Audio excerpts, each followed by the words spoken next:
Hello, I'm Sensei Kakuyo, North American Correspondent for Buddhistdoor Global.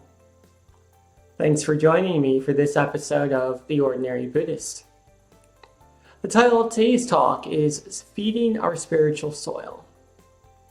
Before we get into that, please subscribe and hit the notification bell. That way you'll be notified when I post talks in the future. If you wouldn't mind hitting the like button, that'd be great too. So, when we talk about gardening, and we talk about homesteading, one of the things we most often talk about is growing plants. Planting the seeds, watering them, ensuring they get the right amount of sunlight so that they can grow. And this is all well and good, but there's something that also requires our attention. Maybe even more so than the plants themselves, and that is the soil that the plants are planted in. Without the soil, there's nothing to put the seeds in. Without the nutrients in that soil, there's nothing to feed the seeds as they grow and turn into healthy plants. And without healthy plants, there's no food that comes from the garden. Therefore, if we want to feed ourselves and our families, we have to start by feeding the soil. But how do we do that? Well, first we have to understand that the soil is not some inert object. It's a living thing, just like you and me, and it requires nutrition, just like you and me.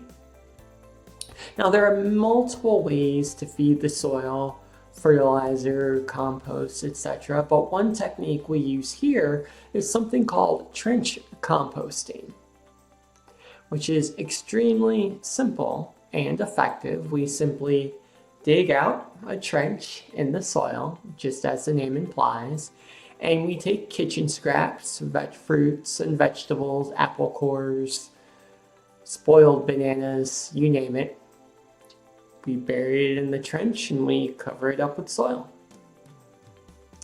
2 to 6 months down the road, all the food scraps are gone, and what we're left with is lots of humus and compost in the soil that feeds it nutrition, aerates it, and creates a very healthy environment for seedlings to grow in the future.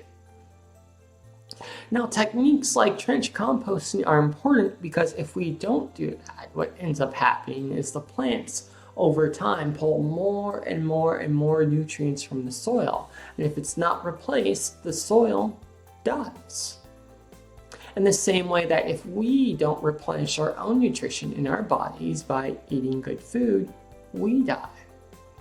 And dead soil, of course, leads to dead plants. So again, if we want to feed our plants, if we want to feed ourselves, we have to start by feeding and nourishing the soil. This is true for our homestead, but it's also true for our spiritual practice. It can become very easy for us to get focused on things like wisdom, compassion, enlightenment, awakening, all the buzzwords that come with spiritual practice. But in order to realize these things, in order to grow our spiritual fruits and vegetables, we have to start by nourishing our spiritual soil.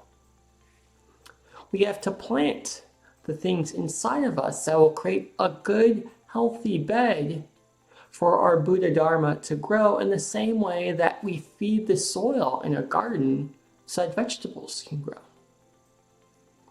And we do this very simply with practices that go all the way back to the Buddha himself, 2,600 years ago.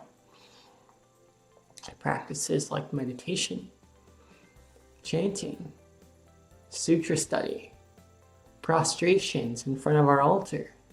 Things that we might think are old-fashioned or no longer needed in our modern era are actually more important than ever because it are these things that create the proper substrate for our own enlightenment to grow. We have the seed of Buddha Dharma within us, but without good spiritual soil, like that found at a traditional Buddhist temple, the seed has trouble taking root. So we must be cautious and careful to nourish our own spiritual soil in the same way we nourish the soil in our garden, to ensure that good things have the proper environment to grow up big and strong.